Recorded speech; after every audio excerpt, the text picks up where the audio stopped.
জানিয়ে দিব এই মুহূর্তে আমাদের হাতে এসেছে বাংলাদেশের গুরুত্বপূর্ণ আপডেট সংবাদের শিরোনাম। শুরুতেই থাকছে স্বরাষ্ট্র উপদেষ্টার পাশে দাঁড়িয়ে তাকে পদত্যাগের আলটিমেটাম ডাকসু ভিপির। এবারে জানিয়ে দিব যে মামলায় গ্রেপ্তার দেখানো হলো আনিস আলমগীরকে। আরও জানাবো স্বরাষ্ট্র উপদেষ্টার কার্যালয় ঘেরাও কর্মসূচিতে পুলিশের বাধা, সচিবালয়ে প্রতিনিধি দল। এবারে জানিয়ে দিব মঙ্গলবার লন্ডনে তারেক রহমানের জনসভা। সব শেষে জানিয়ে দিব প্রধান উপদেষ্টার মধ্যে শেখ হাসিনার প্রতিচ্ছবি দেখতে পাচ্ছি জানালো ছাত্র অধিকার পরিষদ। এতক্ষণ শুনছিলেন হাতে থাকা আপডেট সংবাদের শিরোনাম, এবারে বিস্তারিত। তবে তার আগে অনুরোধ রইল ভিডিওটিতে একটি লাইক এবং কমেন্ট করে জানিয়ে দিন ভিডিও সম্পর্কে আপনার মূল্যবান মতামত। আরও জানিয়ে দিন ভিডিওটি কোথা থেকে দেখছেন বা কোন জেলা থেকে দেখছেন। স্বরাষ্ট্র উপদেষ্টার পাশে দাঁড়িয়ে তাকে পদত্যাগের আলটিমেটাম ডাকসু ভিপির। ডাকসু ভিপি সাদিক কায়েম বলেছেন 48 ঘন্টার মধ্যে 3 দফা দাবি আদায় না হলে 3 উপদেষ্টার পদত্যাগে আন্দোলন হবে। মন্ত্রণালয়ে স্বরাষ্ট্র উপদেষ্টা লেফটেন্যান্ট জেনারেল জাহাঙ্গীর আলম চৌধুরীর সঙ্গে বৈঠক শেষে কথা বলেন তিনি। সোমবার দুপুরে মন্ত্রণালয়ে সাংবাদিকদেরকে তিনি বলেন, অনতিবিলম্বে দাবি না মানা হলে এবং আইনশৃঙ্খলা পরিস্থিতির দৃশ্যমান পরিবর্তন না দেখতে পারলে স্বরাষ্ট্র উপদেষ্টা, আইন উপদেষ্টা এবং পররাষ্ট্র উপদেষ্টাকে পদত্যাগ করতে হবে। সাদিক কায়েম যখন কথা বলছিলেন তখন পাশে দাঁড়িয়েছিলেন স্বরাষ্ট্র উপদেষ্টা, তাকে অনেকটা বিব্রতও দেখাচ্ছিল।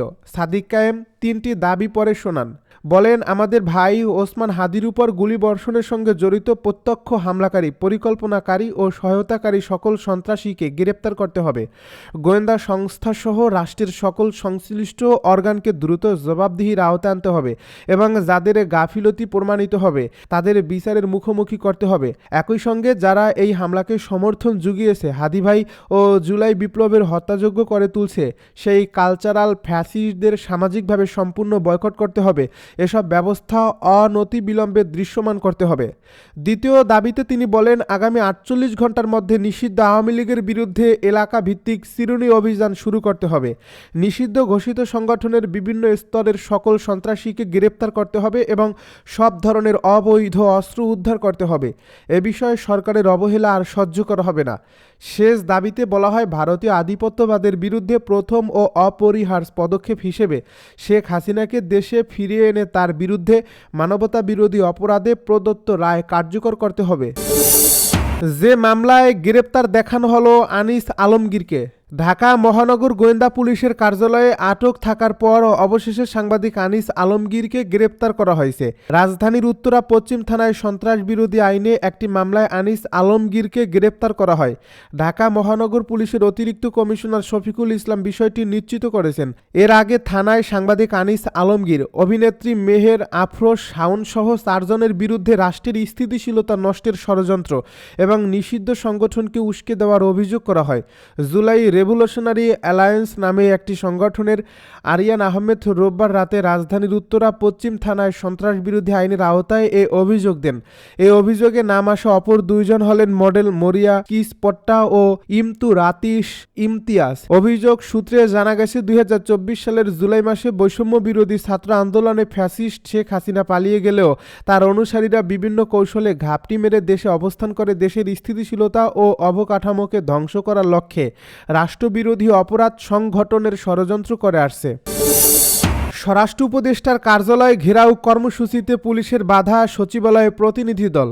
শরীফ ওসমান বিন হাদিকে গুলি করে হত্যাচেষ্টায় জড়িতদের গ্রেপ্তার। দেশব্যাপী অভিযান চালিয়ে সব অবৈধ অস্ত্র উদ্ধার ও নিষিদ্ধ দলের সন্ত্রাসীদের গ্রেপ্তারের দাবিতে স্বরাষ্ট্র উপদেষ্টার কার্যালয় ঘেরাও কর্মসূচি পুলিশের বাধার মুখে পড়ছে। আজ সোমবার বেলা 12:15টার দিকে ঢাকা বিশ্ববিদ্যালয়ের কেন্দ্রীয় ছাত্র সংসদের কার্যালয়ের সামনে থেকে এই কর্মসূচি শুরু হয়। অংশ নেওয়া ছাত্র জনতা স্বরাষ্ট্র মন্ত্রণালয় অভিমুখে রওনা দেন। স্বরাষ্ট্র উপদেষ্টার কার্যালয় ঘেরাওয়ের এই কর্মসূচিতে নেতৃত্ব দিচ্ছেন ডাকসুর ভিপি আবু সাইদ কায়েম। পরে তার নেতৃত্বে একটি প্রতিনিধি দল স্বরাষ্ট্র উপদেষ্টার সঙ্গে দেখা করতে সচিবালয়ে গেছেন। এর আগে বেলা 1:20 দিকে ছাত্র জনতা ঢাকা বিশ্ববিদ্যালয়ের দোয়েল চত্বরে এসে পুলিশের বাধার মুখে পড়েন। এরপর তারা ব্যারিকেড ভেঙে সামনে এগিয়ে যান। এরপর ছাত্র জনতা হাইকোর্ট মাজারের সামনে পৌঁছান। বেলা 1:23 তারা আবার পুলিশের বাধার মুখে পড়েন এবং পুনরায় ব্যারিকেড ভেঙে অগ্রসর হয়। বেলা 1:27 তারা শিক্ষা ভবন সংলগ্ন সচিবালয়ে সময় অভিমুখী সড়কে পুলিশের বাধার মুখে পড়েন এবং সেখানে অবস্থান নিয়ে বিভিন্ন স্লোগান দেন। সাদিক কায়েমের নেতৃত্বে 10 সদস্যের একটি প্রতিনিধি দল বেলা 1:45 দিকে স্বরাষ্ট্র উপদেষ্টার কার্যালয়ের উদ্দেশ্যে রওনা দেন। এর আগে গতকাল রোববার ডাকসুর সাহিত্য ও সাংস্কৃতিক সম্পাদক মুসাদ্দিক আলী ইবনে মোহাম্মদ স্বরাষ্ট্র উপদেষ্টার কার্যালয় ঘেরাও কর্মসূচির ডাক দেন। তিনি ছাত্র জনতাকে স্বতঃস্ফূর্তভাবে এই কর্মসূচিতে অংশ নেওয়ার আহ্বান জানান। মঙ্গলবার লন্ডনে তারেক রহমানের জনসভা। 25 ডিসেম্বর যুক্তরাজ্যের লন্ডন থেকে তারেক রহমান দেশে ফিরবেন বলে জানিয়েছিলেন দলটির মহাসচিব ফখরুল ইসলাম আলমগীর। তার আগে মঙ্গলবার লন্ডনে এক আলোচনা অনুষ্ঠানে অংশ নেবেন বিএনপির ভারপ্রাপ্ত চেয়ারম্যান। সম্ভবত এটি হতে যাচ্ছে তারেক রহমানের দেশে ফেরার আগে লন্ডনের সর্বশেষ জনসভা। জানা গেছে বিজয় দিবস উপলক্ষে মঙ্গলবার পূর্ব লন্ডনের সিটি প্যাভিলিয়ন হলে অনুষ্ঠিত হবে এই জনসভা। এই অনুষ্ঠানে প্রধান অতিথি হিসেবে উপস্থিত থাকবেন তারেক রহমান। যুক্তরাজ্য বিএনপির যুগ্ম সাধারণ সম্পাদক খসরুজ্জামান খসরু বলেন, সবাই অপেক্ষা করছে দেশে ফেরার আগে লন্ডনে তারেক রহমানের সর্বশেষ জনসভায় অংশ নিতে। এই অনুষ্ঠানকে ঘিরে ব্যাপক প্রস্তুতি নেওয়া হয়েছে বলে জানিয়েছেন তিনি। এই অনুষ্ঠানে সভাপতিত্ব করবেন বিএনপি চেয়ারপারসনের উপদেষ্টা ও যুক্তরাজ্য বিএনপির সভাপতি এম এ মালিক। অনুষ্ঠানটি পরিচালনা করবেন বিএনপির জাতীয় নির্বাহী কমিটির সদস্য ও যুক্তরাজ্য বিএনপির সাধারণ সম্পাদক কয়সর এম আহমেদ।